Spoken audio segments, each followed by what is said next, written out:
I have one early memory of like we were shooting this scene. I guess it was like on a mountain or something, but I was like 4, and so they put me in like a backpack. Flying saucers. You don't actually believe this could be for real. The probability of us being alone. And I had some poor grip just like hiking me up the mountain. You were so small they put you in the backpack and you were threw me in a backpack, and I that's was like, fucking crazy. Oh, hey. How's it going? Hey, Jerry. What are you doing here? I think the thing that links them both is playing the honesty of the Truth. circumstances, playing the truth of the circumstances. Right. And I mean, if the writing's good, then you just need to Just need say it truthfully and it'll just be funny. Hey, Gaga, now rats? Any other phobias, Jerry? Are you crazy? There could be a nest. thing that I've noticed that a lot of, working comedic actors or actors who work a lot in comedy is that What's with the camera? You guys shooting a porno? He's on to us. they will find a way to make that happen. If it's not there in the writing, it ends up happening somehow. Right.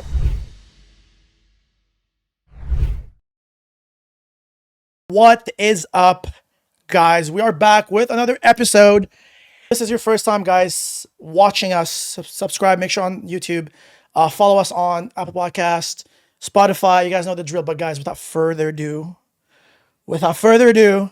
I have a very special guest for you guys today. Someone who's very talented, who's very mysterious, who's very funny above anything. The very magnificent David Kaye, everybody. Thank you. Thank you. We're like in a retreat right now. Bro, thanks for joining us, man, on the pod. Yeah, It's thanks such for a- having It's me. such an honor to have you. Yeah. It's I've been actually talking about you for a while. I was like, hey, I want to get David on the pod. He's just so good. He's just so funny. I feel like we'll learn a lot from him. But yeah, man, thanks for gracing us with your presence today. Thanks for having Sure. me.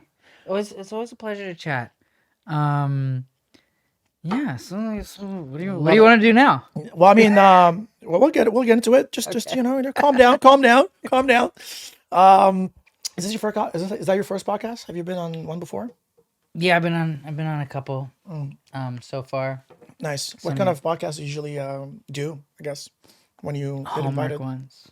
The Hallmark ones. Yeah. You talk about like fairy tale stories and like princessa and whatnot. To be like, oh, Mostly like holiday rom-coms, Christmas movies, Yeah, I guess Hanukkah movies. I can see that.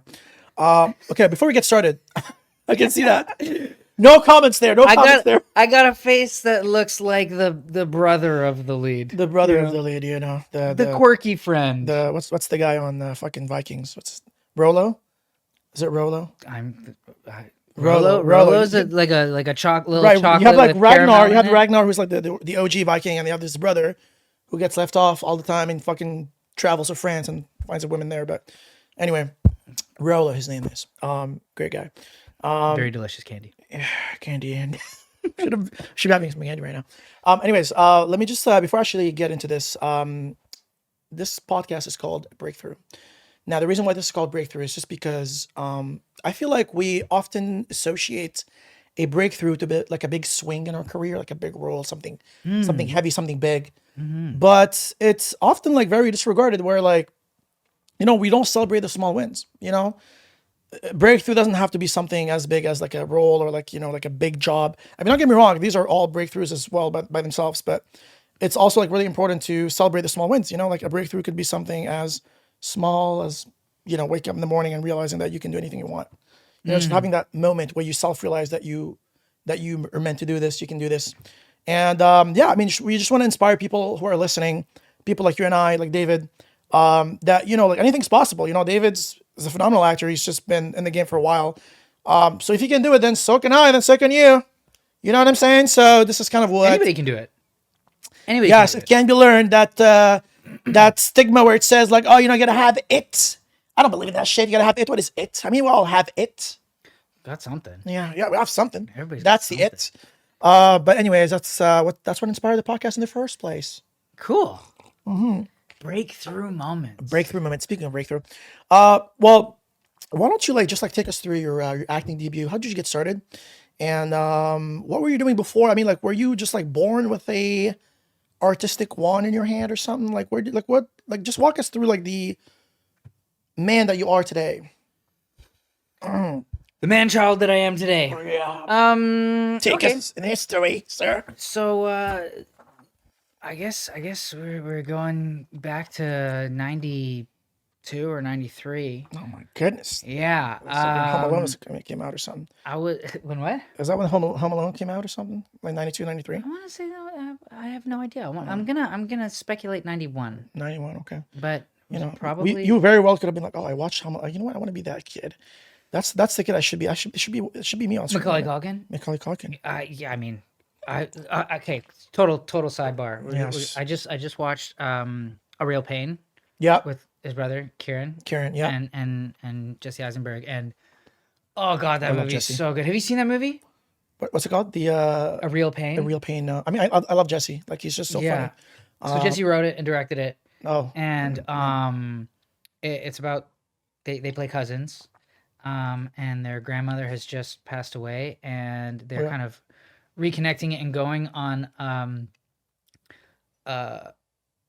a tour, like a Holocaust tour of the Jewish experience in Poland, Right. to see where their grandmother came from, and Yeah. Right. stuff like that. And it's dark and funny and Mm-hmm. tragic and so beautiful. Anyway, No. Nice. Okay, I'll check it out. we totally got derailed because Home Alone and Yeah. Macaulay. My breakthrough moment. We went Hard from like, left. we went from like happy Christmas movie to Holocaust, which is interesting. But That's I like the part of trans- Jewish experience. I love the transitions though. I love the transition. Yeah. Anyways, acting debut. So yeah, sorry about that. So I got started when I was a kid. Like, I don't really remember my first audition. Most of my first memories are from my first gig. Yeah. So they had a film expo here in like 92 or 93 Right here in Vancouver. in Vancouver. Okay. And I was walking with my mom, and an agent saw us walking together and was basically like, your kid's really cute. He could be in movies. Mom was like, yeah, okay. Settle down. Okay. Calm down. But, took a meeting, got some pictures taken, went to my first audition and booked it. Well, what did you say? What was your response? I mean, that was your mom's response. What was yours? You're like, Mom, don't you dare. The man is right. The man is right. All right. Like, let's like, no.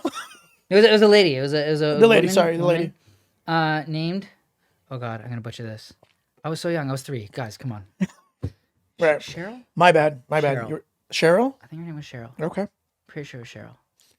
Chameleon Talent. Chameleon Town. That was the agency. okay. Anyway, so yeah, I went for my first audition and I booked it. It was a feature film. Really? Yeah, You booked the first one ever? the first one ever. I Bro, could I would've been- could stand I would've on the been- mark and say the line and look like the parents. I would have been to the moon. Like, you're making it sound like. Well, So you said it so nonchalantly. You're just like, oh, you know what? I booked the first one. It was just. I like it though. But see, again, like it was before I came online. I didn't Right, yeah. understand there were stakes. Like I there was love no it. nervousness. It was just like I walked in the room and I Yeah, did what the right. man told me to say, and then Yeah. I did it. And then they were like, "Yeah, you." Fuck, love it. And I would have been like, fuck, I'm probably gonna be like a one-hit wonder at this point or something. well, I mean, it That's what I would have thought, at least for myself. was kind of all downhill from there. Let's be real.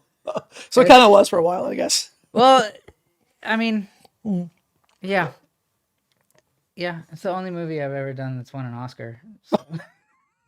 The movie won an Oscar? Yeah, dude. Wait, what is the movie? Legends of the Fall. Legend of the Fall. Okay, I'll check it out. What is that again? It doesn't ring a bell. That's like a 92 movie, you said? Like 94 94. came out in 94. We shot it in 93. What were you playing? What was the role? I was Brad Pitt's son. What? Brad Pitt's son? Yeah, Wait, how did I miss that on your... Bro, I fucking scoured your IMDb. it's right at the bottom. Love it. My friends all make fun of me that my claim to fame is the first thing I ever did. And Brad like, Pitt. nothing Yeah. ever good since. Congratulations. Congratulations, sir. You've been the son of Brad Pitt on the movie for once. That was it. And- That's as and far as I- you'll get. No, but I mean, like that's Mm. what started it, right? And I'll start if you ask me. Yeah. yeah, yeah. And so like most of my first memories are, or most of my earliest memories are from shooting that because it was like Right. so out of the ordinary. Just like Right. Was it shot here in Vancouver? it was shot like I shot in Alberta and here. Okay. Um, Nice. I think it was just Alberta and here, but Right. I And that's crazy. Yeah. I was so young. You were like 3, right? You still remember I was like 4. I mean, that's I crazy. turned 5 on set. Right. So do you remember like where you shot and everything? That's crazy. Yeah, so we shot in Gastown. Wow. And then we Nice. shot in Kananaskis. And like there's this I have one early memory of like we were shooting this scene, I guess it was like on a mountain or something, but I was like 4, and so they put me in like a backpack and I had some poor grip just like hiking me up the mountain. You were so small they put you in the backpack and you were threw me in a backpack and I that's was like, fucking crazy. Fuck.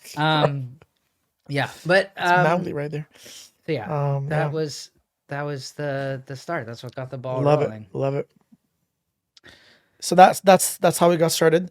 And then from there, like how did you go about this? Did you like start training? Like did you feel like you were like when did you get your first agent? Like how did it all come together? So I got my first agent was the lady who saw Right. That me was and my mom. right. Got you. Yeah. Yeah. Got me that gig, Mhm. and then I worked a fair bit as a kid, and she left the industry, and I went to another agency, and then he expanded, and he got a agent working there who was just doing kids, and then he sold his agency, Yeah. and so I just kind of like bounced around following agents to agencies, and Yeah. agencies were Love it. dissolving and stuff. But basically, if I join your agency is gonna dissolve. So like, don't hire me. That's the Don't trend sign for me David. on. So if you are I will single-handedly ruin you're your agency. Your entire agency will come crumbling down. I think what David's Don't trying hire to say that he should be dropped out if the message didn't come across. That's kind of what he's saying right now. I think the goal is maybe to be like Bill Murray. Yeah. Rep myself and just have like a phone number that anybody can call. That'd be I don't know if that's true, but Sure. I mean, it's like it's a good way to look at it, I guess. that's what I heard. Yeah. Okay, love it. And so did you train at all, or you kind of just? Yeah. I mean, some people don't just they have it, bro. Like, I mean, Yeah. So, I was working as a kid. Started doing voiceovers when I was like 10 or 11 as well. My first major voice gig was like, nice. it was called Make Way for Naughty. And I Make Way for played Naughty, okay. Make Way for Naughty, based on the Enid Blyton, Yeah. like British series Naughty. Right. And I played Naughty for Okay. 100 episodes. Sick. And yeah, Naughty. So like, were you I was like a naughty kid or something? spring-loaded elf. a spring? Like Ethy's the toy. I love The it. toy. It's all they Fuck. live in Toyland. He drives a little car. His best friend is a love old it.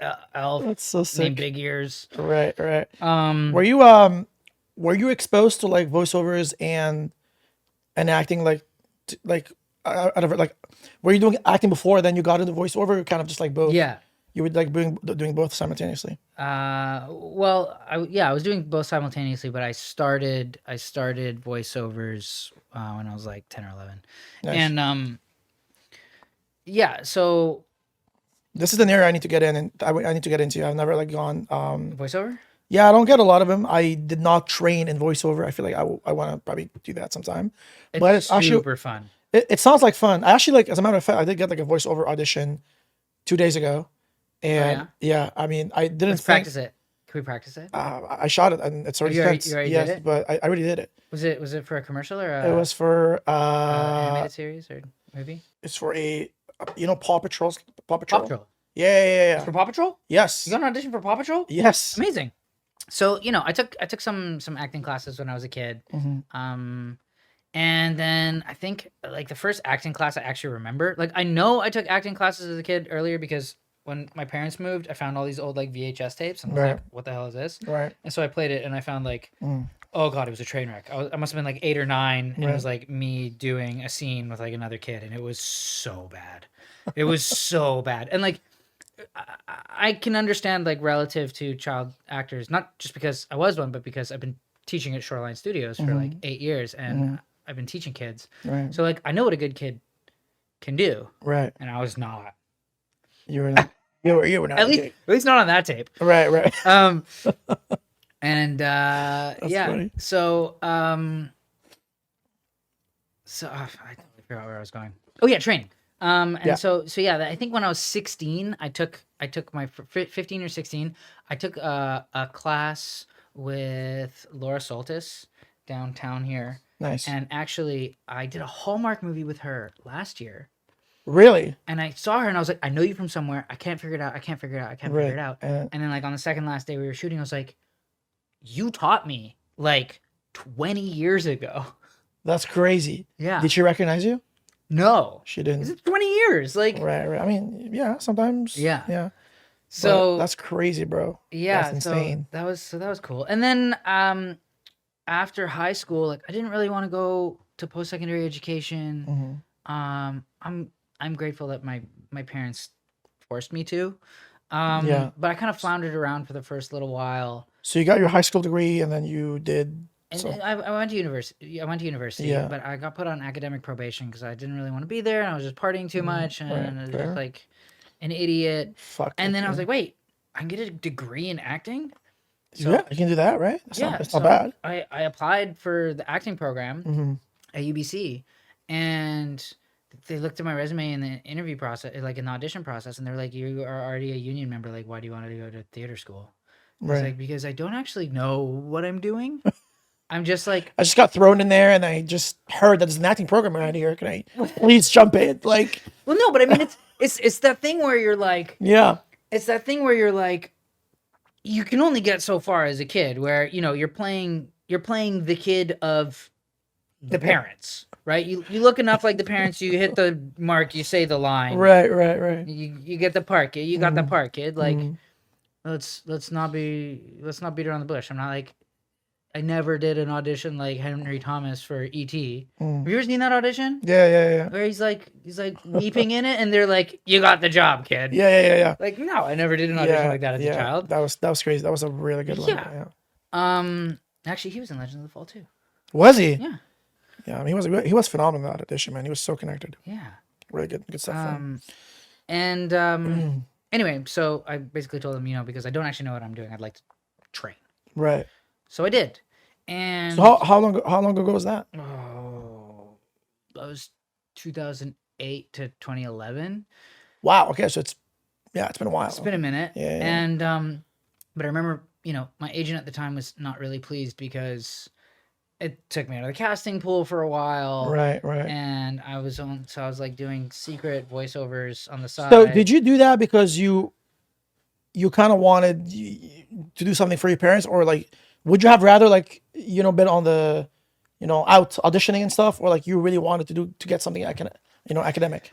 That's tough. That's really tough. I'm glad I did it Right. now, Yeah. but at the time, like the iron was hot when I pulled myself out of the casting pool. Like Right. literally the last audition I did before I started the program, Mhm. like I was testing in LA on the Warner Right. Brothers lot, Right. and I didn't book it. Mhm.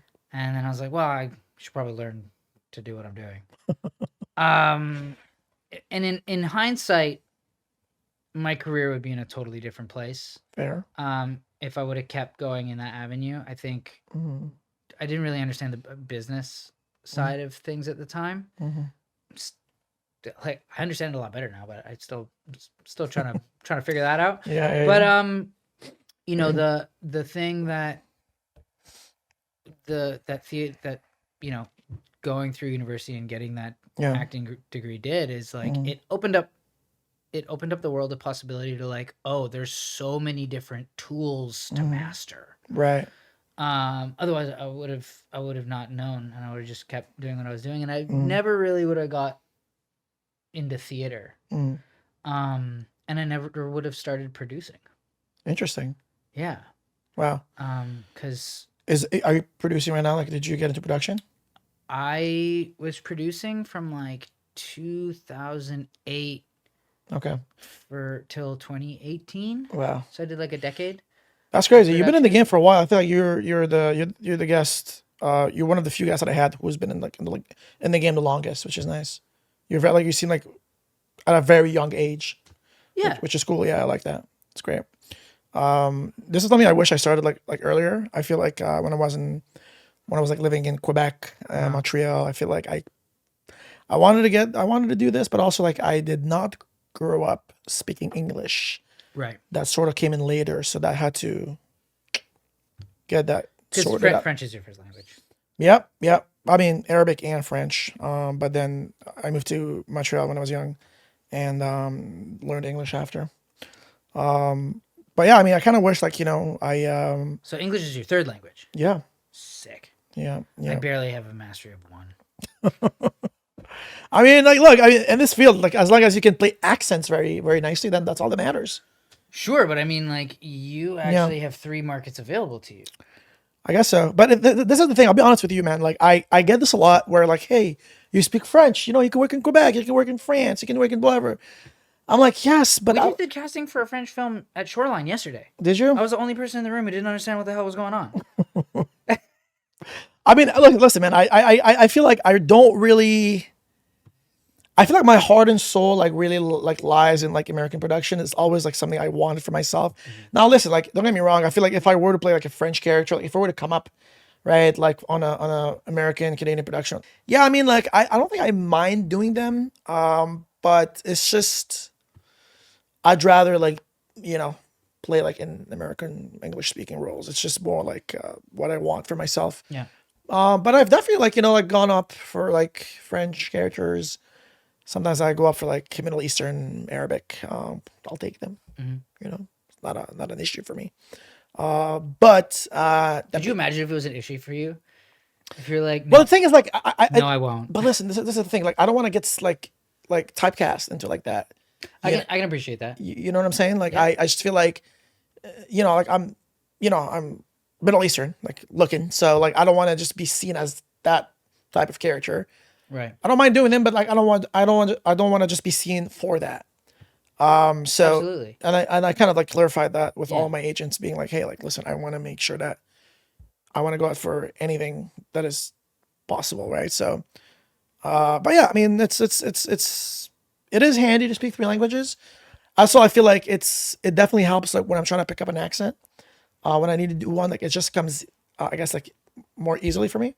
Because, like, I have, like, different sounds that I already know from other languages, like, the French R, the Russian R, the German R. Like, for me, like, it's just, Yeah, and there's different yeah, muscle movements and mouth positions. yeah, that I already know of exactly. just because I speak, like, other languages. Mm-hmm. But yeah, I mean, it's fun. It's just, yeah. I could fake it. I could fake other languages. You can figure out other languages? Yeah. Really? Like, would you, like, if you had to play like a French man, No. you wouldn't be able to put something decent on tape? No. Not French. What could you? I don't have those mouth positions. What could you fake? I could fake Spanish. Really? If I memorize the script, Right. I can. You'll sound like a native. I'll sound like I've been speaking for a long time, but I won't sound like a native. But Right. I'll sound like I belong on the show. Right. Um, Sick. Yeah. like there was this one time at Shoreline, they were doing Spanish speaking auditions, and nobody could be the reader. Yeah. And I just called because I grew up with like a lot of Mexicans, and Right. Argentinians. Yeah. And so I called my buddy. I was like, "Yo, can you record this for me?" Yeah. And That's you. I just learned the line. That's what I do. I just learned the line. I just do that. Yeah. And you just learn, right? And afterwards, like, with the exception of one person, all the other actors were like, "Do you speak Spanish?" And I was like, "No." Just learn it. Just memorize it. Yeah. Yeah, I just memorized it. I just That's listened to a native speaker like for days. Yeah, that's fucking sick. That's usually what I do. Like, when I'm trying to pick up an accent or something, I would, like, have, like, a friend record it and be like, just, like, fucking listen to it and try to, like, replicate it, like, reproduce it. The same thing with Hebrew. Same. Nice. You speak Hebrew? Enough to replicate it if people can Sick. read it for me. Nice. Yeah. I could read it. But all the emphases will be wrong. Yeah. I love it. No, that's sick. That's sick. That's good, man. That's good. It's good, man. Like, it's good to be malleable like that as an actor, like, be able to just adjust Yeah. as much as possible. Nice, man. So I want to like just because David and I, we actually, correct me if I'm wrong, but I think I met you. Do you remember, like, do you know Alex Barima? Yeah. Okay, Alex, a good friend of ours. course. He put up this improv show a couple years back in 2019. Yes. Where he brought this, because Alex is also from Montreal. I'm actually gonna have him on the pod sometime as well. Nice. But so Alex started this. Okay, anyways, like French humor is just like, it's very we're very big on hockey. Okay, and there's like this improv. This improv show was like the most fun. It was so Oh my God. fucking fun. And I fucking I still have begged. the jersey. I wish you would have told me. I would have worn the jersey. Really? Yeah. Fuck, bro. Yeah. Anyways, so just to put things into context, but in Quebec we have this, the way that we have like this like way of like improvising where it's almost like a hockey match, right? Where you have like a referee, and then you have two teams, and then you have the improvisers kind of like battling each other out, and like sometimes you cross with the other team and like do things together. But basically, like you get to vote for who do you think was better, like which improviser was better. And every round has different rules. and there's like different themes, different rules, and So it'll be like, this round has yeah, 2 players per team. Yes. 3 minutes. You Yeah. have to include a flashback. Yeah. And somebody must sing the Yes. entire time. yes, exactly. And that actually, this is a Quebec based concept. This is like how like Quebec like improvisation looks like, and this is a big show in Quebec that Alex brought, which I thought was really, really interesting. And I was like, hey man, this is actually really cool. Like, It I is think the best. I was like, bro, I'll help I was you the out. captain of the red team. Yes, I remember that. Yeah, no, you were killing it. I mean, like, I met you on the show. Like, I saw you. Like, I wasn't like improvising or anything at the time, but that's when I first saw you. I remember. As you were explaining the rules of like Quebec style improv, like you started getting a little bit of the French accent coming out. Yeah. Sometimes I do fall into that. Sometimes it comes out. It does come out. Yeah, I can't help myself. But anyways, so moving on. I want to talk about comedy a little bit. Okay. And I think like you're a very good comedian, honestly. Like I watched you on the on that improv show that you were killing it.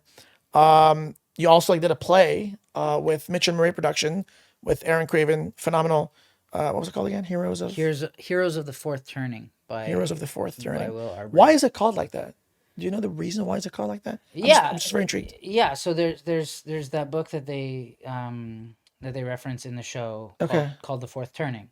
Okay. Oh yeah, I remember that. Yeah, and heroes were one of the archetypes, like one of the generational archetypes. So, oh god, I'm gonna butcher this. So, this wasn't my line. This was not my monologue. But basically, the book's argument is that there are generational cycles. History keeps repeating itself through generational cycles. Right. Yeah. Like anything in life. Yeah. Yeah, and I think the each cycle is like 80 to 90 years. It's called a seculum, and it has 4 stages, each one like roughly 20 years. Nice. So it's a high, awakening, unraveling, and a crisis, and they circle through. And then there are archetypes that are born within each one of these stages, and the archetypes are prophets, nomads, heroes, and artists. Right. And so the 3 of the 5 characters would have technically been heroes Right. in the fourth in the turn. fourth turning. Gotcha. I see. Anyways, not like this. I was trying to make. We can get real political if you want, but No, the I'd point rather not. the point is where I was getting with this. Because like you're obviously like a very good comedian, and you have like really good like comedic timing, and even in the play, like the moment where you were so funny, in the improv show, you were obviously hilarious with all the other improvisers. Now, which gets me to my question: like, how do you think, would someone get into comedy? What do you think is needed as far as like getting into comedy, and I guess like sounding funny? What do you think some of the pointers are like to really be portraying like something comedic without like really pushing the laughs or anything like that? You know what I mean?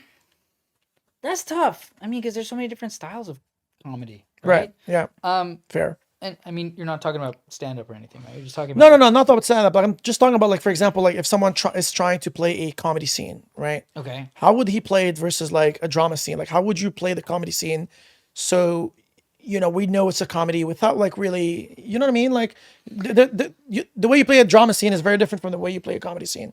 So as a comedian, Yeah. so how do you really tackle comedy? Like, how do you try to bring comedy into the scene, into the work? I think the thing that links them both is playing the honesty of the Truth. circumstances, playing the truth of the circumstances. Right. And I mean, if the writing's good, then you just need to Just you just need just to say it truthfully and it'll just be funny, right? in theory. Yeah. Because the In theory. circumstances are usually pretty funny on themselves. Usually. Yeah. Like I was just watching this movie the other day and like I think one problem that I have with playing drama actually is that like I can't help but find the comedy in Yes, things. because this is like this is your instinct. Yeah. It's So, just like like, it kicks in. I was watching this really dramatic movie and it just came out last year and it's brilliant. But I'm not going to tell you what it is and I'm not going to tell you Fair. what happens in it, but it's like it's so fucking serious the Right, whole way through. right. And right at the climax, this one fact gets revealed. Right. And I was watching it on a plane. I had my headphones in, and I burst out laughing. It's not supposed to be funny. Right. It's something It's fun. just so fucking ironic what happened. Right. That you couldn't help yourself. Yeah. Yeah, and like the reason I can't tell you what the movie is or what happened is because like I hate spoilers. Right. I hate spoilers so much. But let's just say that if you watch Conclave, Okay. there's a twist at the end that I thought was hilarious. Interesting. Okay. I didn't watch it, but I do want to like. Only for the irony. Yes. Only yes. for the irony. The And irony. the fact that, I'd been traveling for like 24 hours and maybe it's actually not funny, but I thought it was hilarious. Cool. I mean, comedy is subjective, bro. It's just like a lot of people will find something funny that you might not find funny. Yeah. So you just never know how it translates to everybody. Yeah. But as far as like how to play the comedy, I think, people talk about timing a lot. And so I think Yes. if we're talking really broad strokes, that like dramatic shows, depending on their length, Right. they have a different pace. Yep. And I find comedy a lot of time is very, very fast paced. You earn You earn your pause. pauses. Yes, that's true. And you earn your pauses in dramatic stuff too, but it's different. It's really hard to explain without a script. Like if you gave me a scene, I could point at it. Fair. But like, Well, why don't we pull one actually here? let's pull one. Let's just pull one. One of the funniest scene probably ever, honestly. You just have it ready on your. I don't iPad? know. I'm not. I'm just googling it right now. okay. We're seeing Have him. you ever done that? You Ye- ever booked a gig and it's like the night before and you're waiting on pages? You're, like, Yeah. you're sitting there. It's like 11:30 at night, and you're like, "Where is the script?" Fuck, bro. I know. I've been there. It sucks. It's so fucking And hilarious. then you show up on set, and they're like, "Wait, you don't know your lines?" So like, why didn't I get them to? I think I had like a guest the other day, and Mohib, I don't know if you know him, bro. I had a guest the other day, and then he literally showed up on set because he thought he was doing a British accent, so he rehearses scene, everything was rehearsed in British. Was this Davin? No, Mohib. Okay. Yeah, he's. Yeah, maybe you have like a friend who did that too. But anyways, he literally showed up on set because they told him that he was gonna be a British person on the show, and when he did the audition, he did it in British or whatever. And he came up on the show. He's like, and he started like acting the scene or whatever, and then he's putting on his British, and the director comes at the end of the take and be like, "Hey man, listen, are you doing a British accent?" He's like, "Yeah." Yeah, he's like, "Oh no, we dropped that, dude. Like just that's months ago. Nobody told you?" Say, "No, clearly nobody told me." I mean, that's so funny, my bro. And he had to adjust and turn everything he rehearsed in British to like standard American or whatever. Anyways, so I have in front of me right now, like probably one of the most iconic scene ever, which is the. Great. And now you're gonna see that I'm a fraud, and I don't actually know what I'm talking about. Let's look at it. This is what we're gonna see if David is actually yeah, if he knows what he's talking about. This is the scene from Superbad where McLovin shows up with his. Did you watch Superbad? Okay, I mean, it's been a while. it's been a while where McLovin shows up with his ID, with All right. Fogel. Let's see. Fogel. Oh, Fogel. Fogel shows up with his ID, and you have Evan and Seth who are both looking for Yeah. I mean, see, what makes this funny here is the writing, the directing, and the acting. I mean, I don't need to look at this. No, I'll it's tell you just, right it's, now. it's very like, it's just, everything is funny. I mean, like, their circumstances are so hilarious themselves. Okay.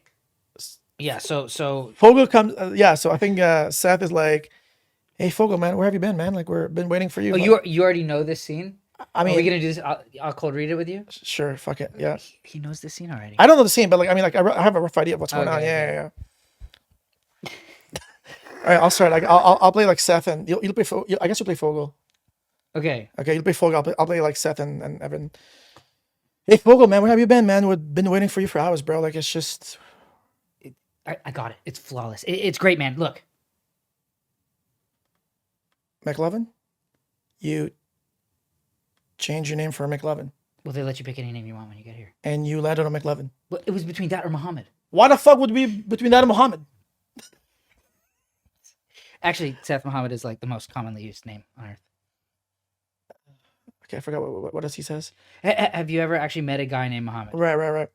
Have you actually met a guy named Muhammad? Have you ever met a guy named McLovin? No, that's why it's a fucking dumb, stupid ass name. Why can't you fucking pick a normal name like a fucking normal person? See, now you got a bunch of shit with yourself. So, I mean, look, I'll tell you why this scene is hilarious. Yeah. The stakes are really high. Right. And the stakes are really high, and the relationship, like these guys are so close with each other. Mm-hmm.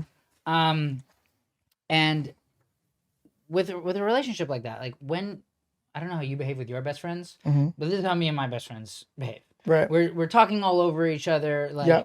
there's no doubt in my mind that if I'm pissed at my friend, I can just yell at him. Like the relationship is still going to be there. Right. We can burn everything to the ground, and everything will still be fine at the end of the day. Right. Right. But it's this thing where like, where we're in conflict and we're behaving like children, Mm-hmm. and the stakes are super high. Now, Yeah.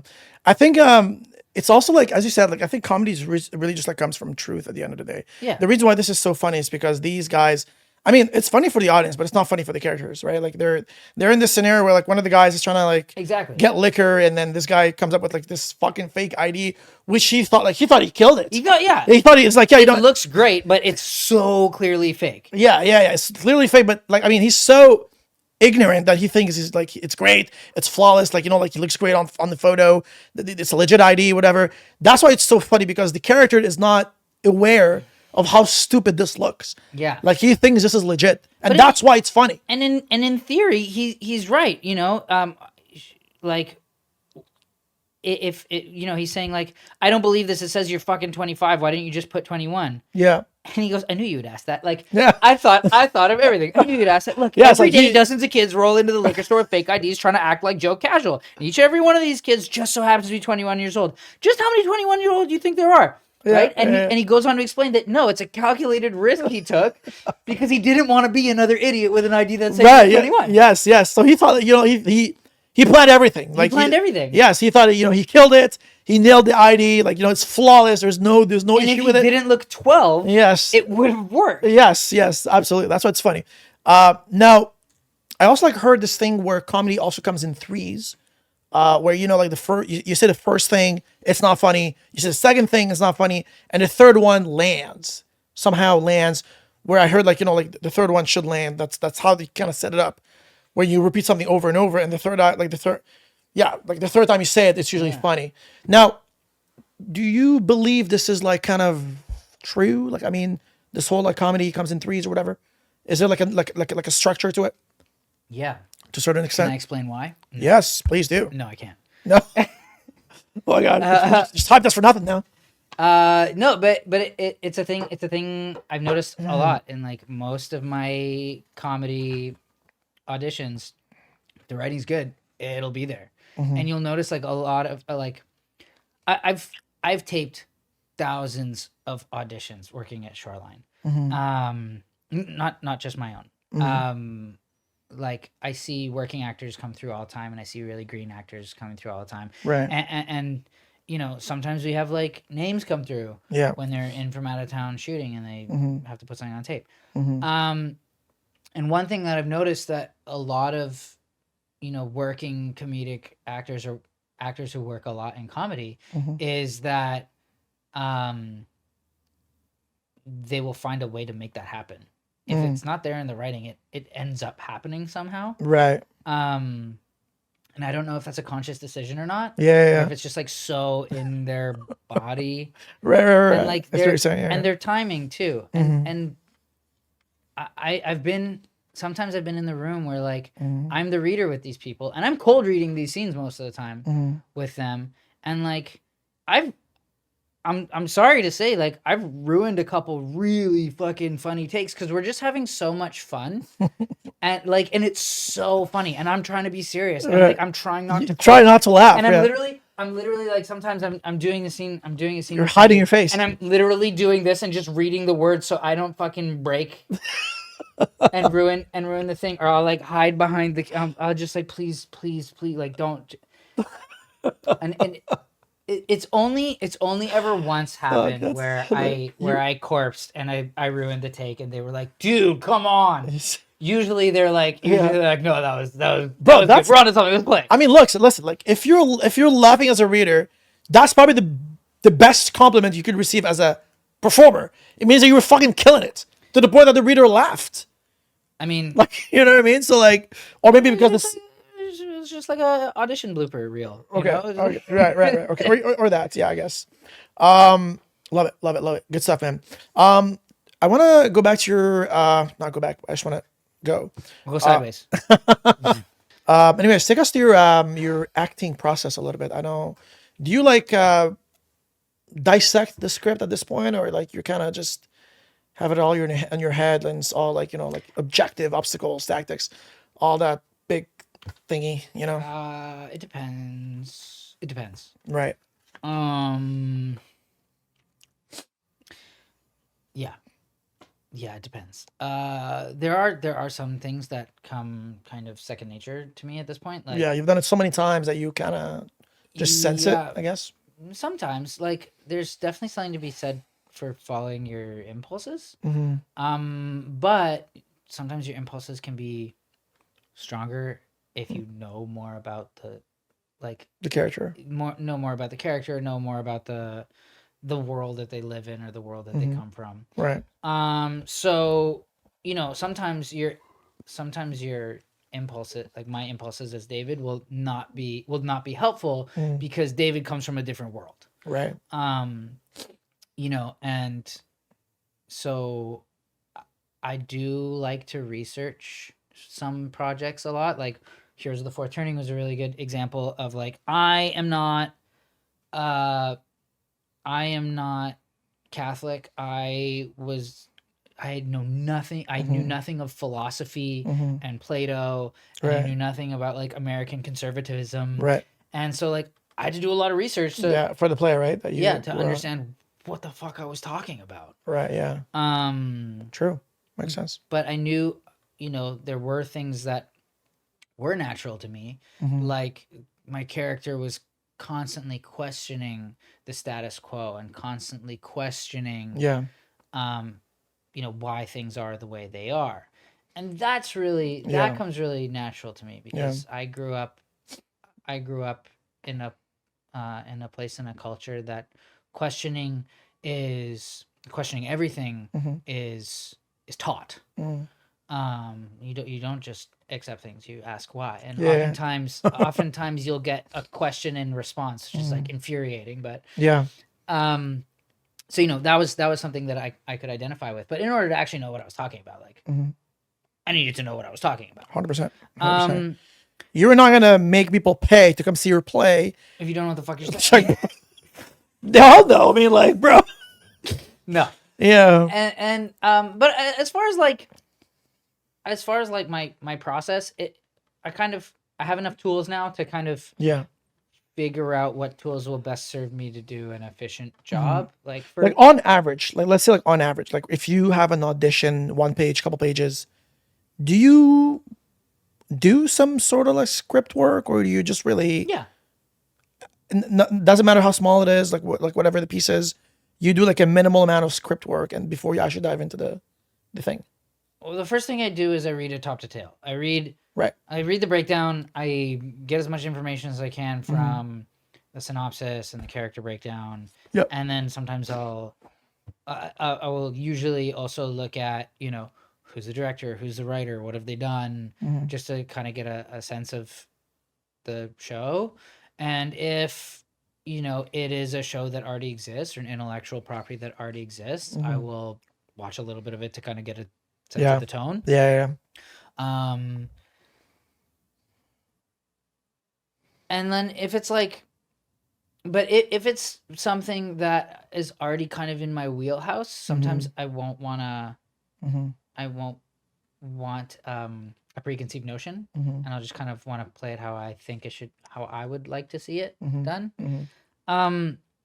But then I'd say my bare minimum for like scene work Mm-hmm. is like, who are the people in the scene with me? Where am I? What is my relationship with the other people and with the location, with the objects in the Right. scene? What do I want?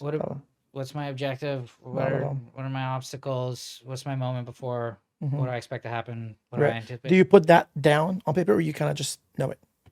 I used to put it down. You used to put it down. Now it's just more like a. Now it's I'll think it. You're right. Now I'll go through it and I'll. Mhm. Sometimes it still helps to put things down. Yeah, because it helps like keep them there. Yeah. And even if it's just like shorthand, like oftentimes you'll see my scripts, they just have like a bunch of little notes all over them. Sick. Yeah. But sometimes, sometimes I'm like, no, this one I need to Yeah. write some things out. And I have several notebooks of like Mhm. notes and stuff. And sometimes if it's something that Yeah. I feel is like really challenging, Mhm. I'll get coachings. I'll get coachings, or I'll work it out with another actor, Yeah, and I'm like, yeah, hey, yeah. bounce ideas, and Yeah. and I rarely, unless it's a super time crunch, I rarely just Mhm. wing it. Right. But Fair. sometimes you just wing it and then you book it, and you're like, Yeah. am I wasting my time? Yes, it makes you doing question. homework? Yes. Like, what? I agree, man. I agree. What I happened? know the feeling. I know the feeling. Sometimes when you don't actually put the work on one thing and you just like kind of wing it, you're like, you book it, you're like, what? I booked something that I feel like, you know what? It's because maybe when you don't, because I think like there's a fair line where you want to be working on the thing, but you don't want to be working on it to the point where it becomes too rehearsed. Like Totally. you know what I mean? Like I just feel like you don't want to fall into this thing where it's like almost like a Paul, you don't want to like a mechanical performance, like it's like robotic, where like it's just like you want to be able to adjust. Because like, what if the director don't like it on the day of, and you're like, you know what, I don't like this way that you're doing this. Can you like give us something else, right? And if all you did was rehearse it that specific way, and you know nothing else, Totally. right? Like you're fucked. And that was happening a lot. It's happening less now, but Yeah. when the industry kind of pivoted towards the self-tape model, Yeah. a lot of people were getting booked just off a self-tape, and then they were showing up and they weren't able to deliver because it turned out they were sending in their 47th take. Right. And they don't remember. Yeah, they don't remember And they which take it was. can't Yeah. do it another way, Right. or they couldn't adjust because Yeah. they only rehearsed it that way. Yes. until it Absolutely. had like a veneer on it. So yeah, I mean, there's very much something to be said for still having it fresh. And like a couple of my more recent gigs, I sent in a second take that just like totally just full send the script as a suggestion. Yeah. And I don't know that that's what booked the gig, but You can only speculate, I guess. Yeah. yeah. Yeah, no, I mean, I couldn't agree more. I just feel like it's, yeah, when you're not thinking, and sometimes when you're putting very little work in it, you're very loose, like you're not thinking too much about it, and you're just kind of like giving it a go, and sometimes it does work, right? So I guess it does make you question. Now, when it comes to, if we were to dig a little deeper and go into your like emotional work, if you're doing it, there you go. Fuck, I knew I should have brought that shovel. Let's dig into the vulnerability and emotionality. Now, when you actually do like something emotional, and I was actually pretty impressed by your performance at the play. Thank you. Because your character came in right off the bat fucking drunk. Like he's just fucking, he could barely stand. He was was drunk. overacting. There were some moments where he kind of like, sat down and kind of started listening, which I thought was like really interesting because he was still technically drunk and he was fucking passing out and puking and a bunch of other disgusting things he was doing that I'm not going to go into. But anyway, I was really surprised. I was really impressed by the amount of like, you had like a lot of emotional range. And, I saw this character like going from like this goofy fucking kind of annoying person in the beginning through like, oh, like he's really listening and taking in what is this other guy saying to him. And like, you know what I mean? Like it was really beautiful to watch. So what do you, That's so sweet. yeah, no worries. That may have seemed insincere, but it actually means a lot. I appreciate Yeah, it. no. And of course, man, of course, I don't say this lightly. Now when it comes to like really doing emotional work and if you have a scene or something like a play or whatever, and you know that things are happening in the scene that is going to require some sort of like emotional baggage or you being listening and vulnerable and raw and whatever, how would you approach this? What would you say really works? I mean, you've been in the game for a while. The first thing I do is panic. Panic the fuck out. Fuck yeah, let's go. 'Cause- You panic. You're like, fuck, I can't do this. No way. I'm not crying. And I don't know. No, like honestly, it's so tough. It's so tough. Yeah, I mean, look, it doesn't get. It's just something that. It costs you. It costs me something. Yeah.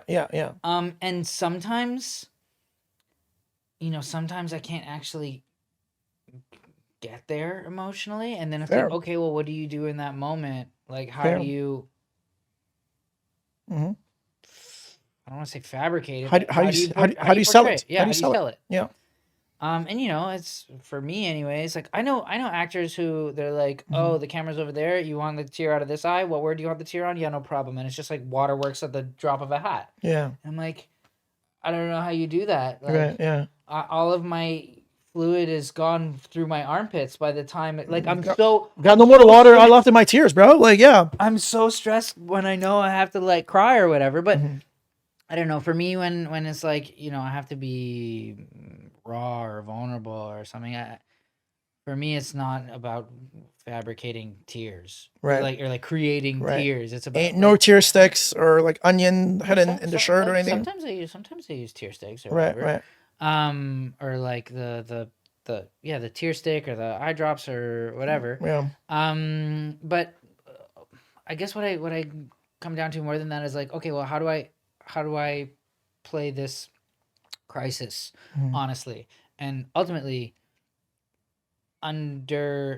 there are always other emotions that accompany grief and sadness and sorrow, and oftentimes they're like anger and fear and stuff like that. And Right. so I kind of, Yeah. for me, I'll like, if I can't get Yeah. there, I'll just find the honesty and like maybe it's actually anger or insecurity or whatever Whatever it is. whatever it is. That's fair. I mean, it's at the end of the day, like you'd rather do something real than portray something else that it like fake crying or like making it seem like not truthful, but just because you want to honor the script and script says like yes, and then your character starts bawling at Yeah. this point, And it did, and you're not bawling, right? And you're like, and well, in the okay. show you saw, that's what it says. He starts sobbing. Like right after I puke, it says he starts sobbing, and Yeah. the lines are written like broken up. So it's like, well, I'm assuming he's either like in between his words because he's not making any fucking sense. Right? Yeah. He's Yeah. wasted.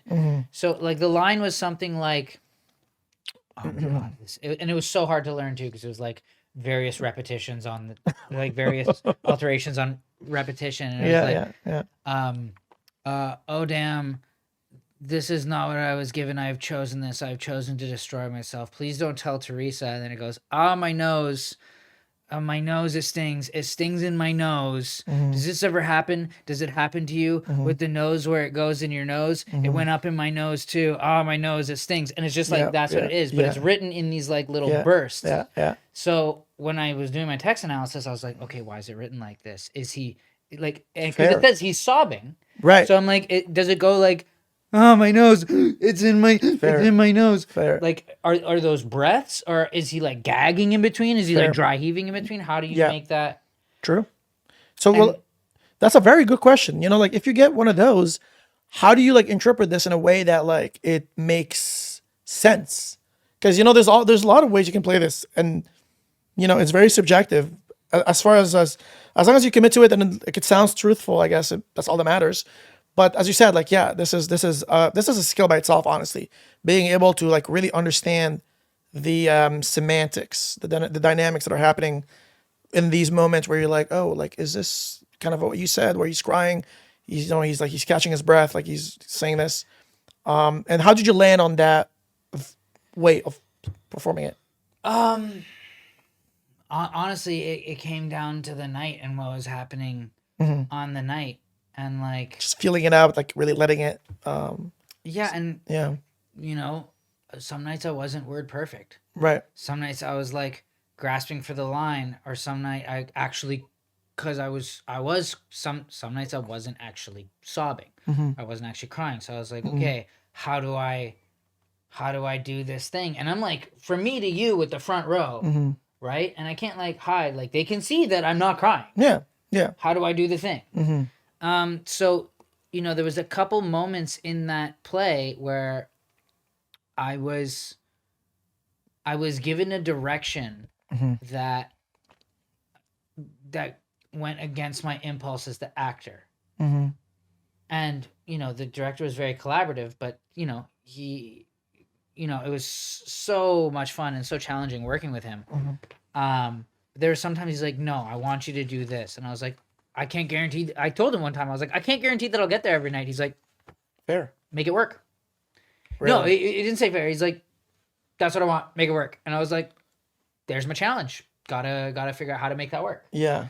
Yeah. And fair. some nights I didn't get there. Like, I mean, on the inside. I thought you were pretty there that night. You must have I thought it was a really good performance. Honestly, I didn't sense any of this. Like it. But it read well to me. Like that just goes to show you that, like, what you feel and what the audience sees it's always different. are not the same thing. Yes, I was like this. Honestly, So if man, you're like beating yourself up because you're like, oh, I didn't get the tears out, then you're not in the moment, and you're 100%. like, you're screwed. You're sandbagging 100%. Like I honestly couldn't agree more with this. I just feel like it doesn't do us anything to get in our head and be like, hey, listen, I'm not crying, therefore it's not going to be authentic. The audience is going to feel this out, like it's not going to be good, blah blah blah. And no, I mean, everyone has a different, opinion on this. I thought it was good. Like I didn't sense this. Like were you saying? But again, it also comes back to the writing. Yeah, the writing was really good, right? So yeah. But you as a human understand or can empathize with the circumstances that this guy's going through. Yes, absolutely. Right? Yeah. And the weight of your experience watching it is going to impact how you receive it. 100%. Yeah. I mean, like, especially when at some point your character was so desperate. He wanted it, bro. He was literally fucking on his knees, like begging the girl to fucking date him. Like, bro, like you can't get more desperate. Like, I mean, that's as far as it gets, right? So, and like, like when you look at that, sometimes it's very easy to be like, oh, you know what? This is a desperate dude. No, hell no. You're not rooting for him. But also, like, as the play progresses, you sort of feel for him a little bit, right? And then, you understand, like, why is he getting his best? Yeah, right. Trying to get by. He's so sad. He gets a beating also in the middle of it at some point. Yeah, Which is fun. My physio at the concussion clinic was not happy about that stunt that I had to do at the end. Bro, that was dope. That was dope. Yeah. But I guess that's another thing too, is like, Yeah. how do you keep yourself safe? How do you keep yourself safe and keep the show going?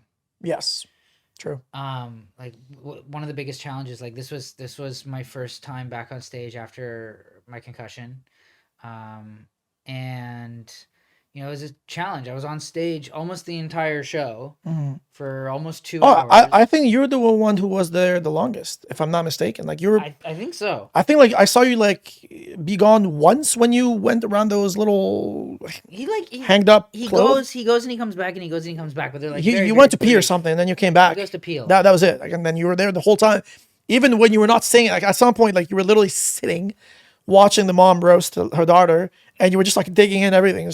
I was like, bro, like, wasn't this guy drunk? I love it. He was so drunk, but like, it was just like, he was just still. He was listening. He was just like, well, I'm enjoying this right now. It was great.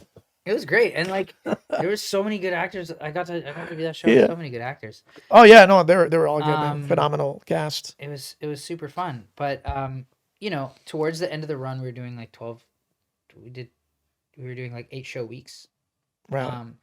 And like towards the end of the run, Yeah. my symptoms started spiking earlier in Bro. the show. I imagine, man. So there was one night where it was like almost the end of the show, and I'm about to do like the stunt where she like throws me and I hit my head on the deck. Yes. Yeah. I Which, remember that. like, I'm trying to protect my head because I'm Right. working through like Bro. post concussions. Yes. Yeah. 100%. And you know, how do you do that safely? And it's like it's on its way, and I got super lightheaded, and I was like, Yeah. I had to do like a quick calculation, like, do I stop the show? Because Wait, what? A head injury is not worth finishing the show. Wait, hold on. You had a head injury on one of the shows? No, what I'm saying is, like, I had a head injury. Okay. Like, I got hit by a car in November 2023. Oh my goodness. And I got a concussion. And this shit. was the first play that I've done since the concussion. Really? Yeah. And so you know, the concussion clinic, they're basically like, look, and we were training for the show. Like, Yeah. I have videos of me at the concussion clinic, like running lines while hitting marks and like going through an obstacle course. Right. And you know, they're basically like, look, this is going to be our gauge to see how we move forward in rehab, blah blah blah. Yeah. And you know, Crazy. just monitor your symptoms. Yeah. Your symptom escalation. And as we're getting closer to the end of the run, and I was getting Yeah. more tired and more run down. Mm-hmm. Earlier in the show, I was starting to get headache. I was starting to get brain fog. So like, there were Yeah. some nights where I was dropping lines and dropping cues, and like, Yeah. my cast was very patient with me, and they were all such team players, and like catching Yeah. me when I fell and stuff like that. I love that. So I'm just gonna while we're on this point, so how do you, when this happens, you're in the play, you drop your line, you don't say what you're supposed to say, right? Like, you know, like maybe the other actor, like they're waiting for their cue, but you're not giving it to them. How would someone react in that moment? How would you react? How did your cast react when you dropped the line, or even sections sometimes? I don't know, like if that happens. Yeah. How do you pick it back up and just keep it going? Instant forgiveness.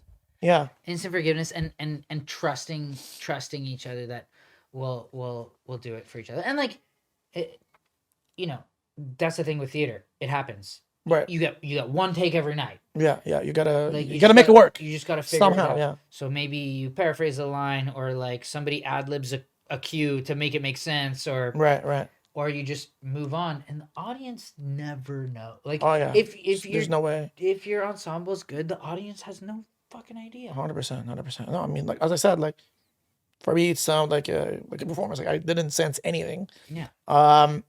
Take us through the audition process for this character when you auditioned for the play. So I got an email. I subscribed to the eDrive, so it's like it says like all the theatrical auditions and open casting calls and stuff across the country. So you got an email saying like, hey, we're casting for a play. Yeah. From Mitchell Murray?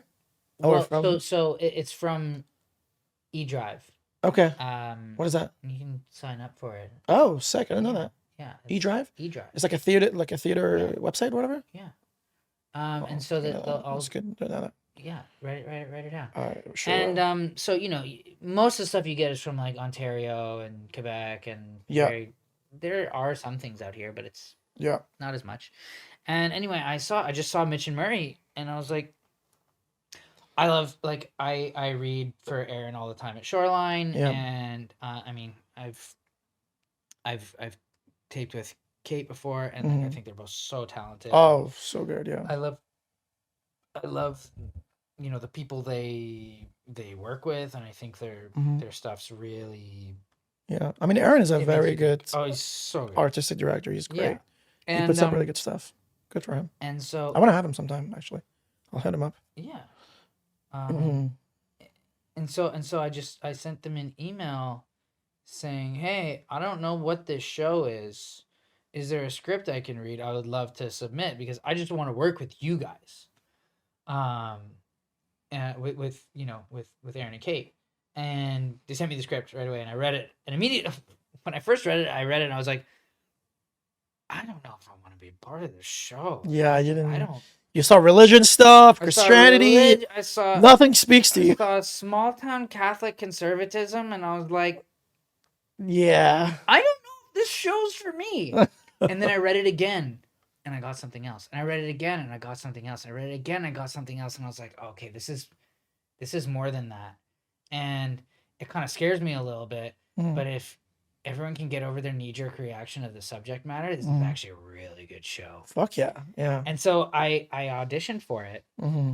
and you know the scene, the audition scene was that monologue where he's talking about, you know, the Eucharist and how he just doesn't understand. Remember that? Yeah. He doesn't understand like why he doesn't feel anything.